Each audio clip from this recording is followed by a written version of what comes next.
Justice Sanjiv Khanna और दीपांकर दत्ता की bench पूरे देश में अब काफी चर्चित हो गई है जब से उन्होंने दिल्ली सीएम अरविंद केजरीवाल को बेल दिया है। इसके अलावा भी आए दिन बड़े इंटरेस्टिंग ऑर्डर्स उन्होंने पास किए हैं, जैसे कि जब दिल्ली एक्साइज पॉलिसी स्कैम से जुड़े एक केस में उन्होंने कह दिया कि LGV सक्सेना ही कोई नेक्स्ट कदम उठा सकते हैं दिल्ली सीएम अरविंद केजरीवाल को पोस्ट से रिमूव करने के लिए, और सुप्रीम कोर्ट इस मामले में इंटरफेयर नहीं करना चाहती। जहाँ ये सब एक और हो रहा था, वही दूसरी ओर वापस से जब सुप्रीम कोर्ट बेंच ने इस मामले में हियरिंग शुरू की तो जस्टिस संजीव खन्ना और दीपांकर दत्ता के सामने कई intense argument solicitor general Tushar Mehta, ASG SV Raju और केजरीवाल की ओर से मौजूद सीनियर एडवोकेट अभिषेक मनु सिंघवी ने रखे हैं। अब बात ऐसी है कि कई लोगों को सुप्रीम कोर्ट का बेल ऑर्डर बिल्कुल पसंद नहीं आया है। जहां अपोजिशन तो इस फैसले से फुली नहीं समा रही, वहीं यूनियन तो इस ऑर्डर से सहमत नहीं है और मामला और संगीन हो गया जब union home minister Amit Shah ने कह दिया कि I am of the opinion that this is not an ordinary ruling. Many individuals in this nation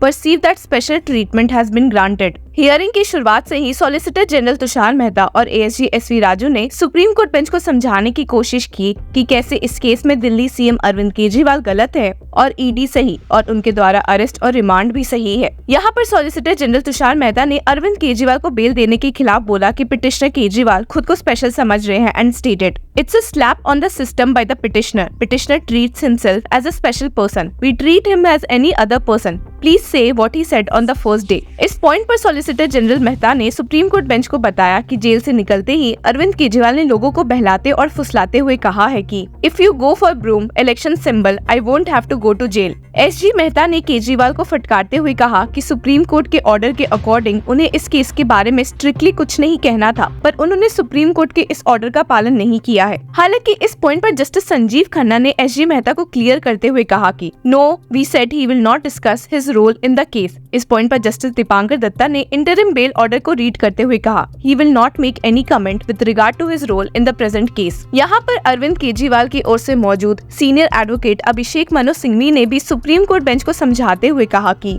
I didn't think he had see this. If he goes into it, I can file an affidavit about the highest minister of this country. Hearing और intense हो गई जब इस point पर justice Sanjiv Khanna ने कह दिया कि उन्हें जो सही लगा था उन्होंने वो फैसला दिया है and stated that's his Kejriwal's assumption. We don't know what we felt was justified. We said. लेकिन फिर भी SG तुषार मेहता बिल्कुल भी खुश नहीं दिखे और वापस से अपनी बात दोहराते हुए कहा कि अरविंद केजरीवाल को ऐसे स्टेटमेंट्स नहीं देने चाहिए थे। इस पर एक बार फिर काउंटर करते हुए जस्टिस संजीव खन्ना ने कहा Our order was very clear. We specifically said we are not making exemption to anybody. आपको लगेगा कि SG तुषार मेहता यहाँ शांत बैठेंगे, पर ऐसा बिल्कुल भी नहीं हुआ और एक बार फिर दिल्ली सीएम को फटकारते हुए उन्होंने कहा Arvind Kejriwal's claim that voting for him prevents his June 2 jail time raises eyebrows. How can such statements be justified? इस पॉइंट पर जस्टिस संजीव खन्ना ने वापस से SG के सबमिशंस का पलट जवाब देते हुए कहा Criticism of the verdict is welcome, but our order stands firm. We abide by the rule of law. No exemptions are made. पर बिना रुके SG ने वापस से कह दिया कि Kejriwal's remarks are akin to disrespecting the institution. लेकिन आखिर में सुप्रीम कोर्ट बेंच ने कहा कि वे इस मामले में और कोई कमेंट्स नहीं देने वाले हैं।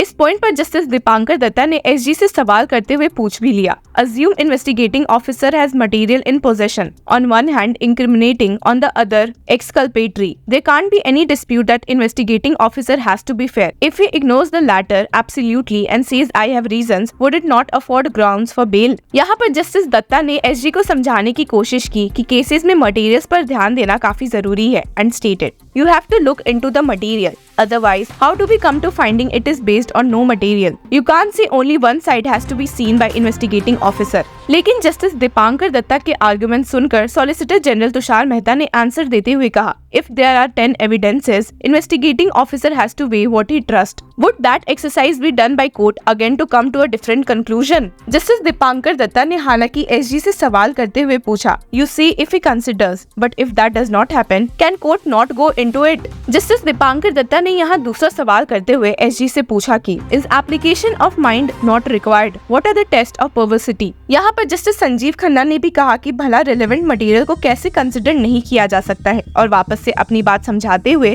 जस्टिस दीपांकर दत्ता ने एसजी और एएसजी दोनों को कहा, adequacy sufficiency we won't go into, but there has to be application of mind. If there are material favoring accused, he has to make it apparent. We won't be substituting the view, but if you don't consider favorable part, that perhaps could afford a ground. हालांकि justice Dipankar Dutta के इतने point सुनने के बाद भी ED की ओर से मौजूद एएसजी एसवी राजू ने पलट जवाब देते हुए कहा, under section 19, law does not require that all material has to be weighed. It's not that sort of decision making. There may be other material need not be reflected in reasons. ये सुनकर तो justice Dipankar Dutta काफी shocked हो गए और पूछने पर मजबूर हो गए कि You won't look into it? Justice Sanjiv Khanna ने भी इस पॉइंट पर ऐड करते हुए कहा, Reasons are the heart of the order. हालांकि एएसजी एसवी राजू ने सुप्रीम कोर्ट बेंच को समझाते हुए कहा कि There can't be fishing inquiry by court. अपनी बात कंटिन्यू करते हुए एएसजी एसवी राजू ने कहा, It can't be that relevant material is ignored, but it need not be reflected in reasons to believe at stage of arrest.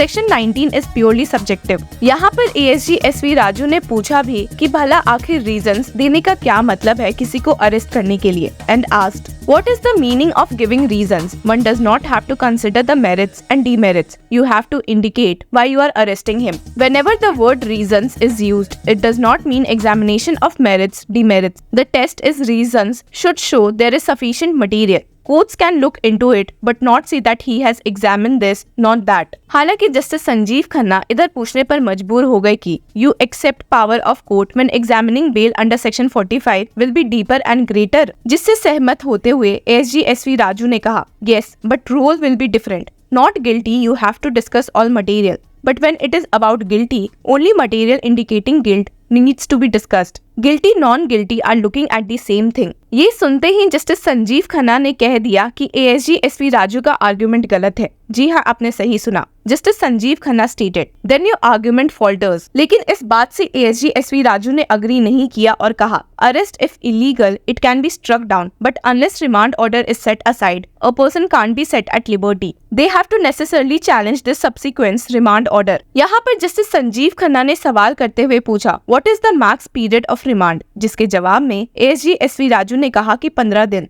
और ये सुनते हुए ही जस्टिस खन्ना ने पॉइंट आउट किया, Look at the practical consequence. They will keep on challenging. All will keep on coming before High Court. Very impractical. आपको बता दें कि हियरिंग के दौरान सॉलिसिटर जनरल तुषार मेहता ने भी सुप्रीम कोर्ट बेंच से बहुत रिक्वेस्ट की थी और कहा था कि please look at this case where similar exercise was sought to be done. Look at this and that evidence. Your lordship said we are not supposed to conduct mini trial. I am to show that there is material, not that he is being convicted by the court. Whatever is done in this case will apply to all these provisions under CRPC etc. हालांकि lunch break की वजह से supreme court bench ने इस hearing को अर्जन कर दिया है। तो अब देखते हैं कि लंच ब्रेक के बाद और कौन से आर्ग्यूमेंट्स कोर्ट रूम में रेज हो सकते हैं। Till then keep following law चक्रा।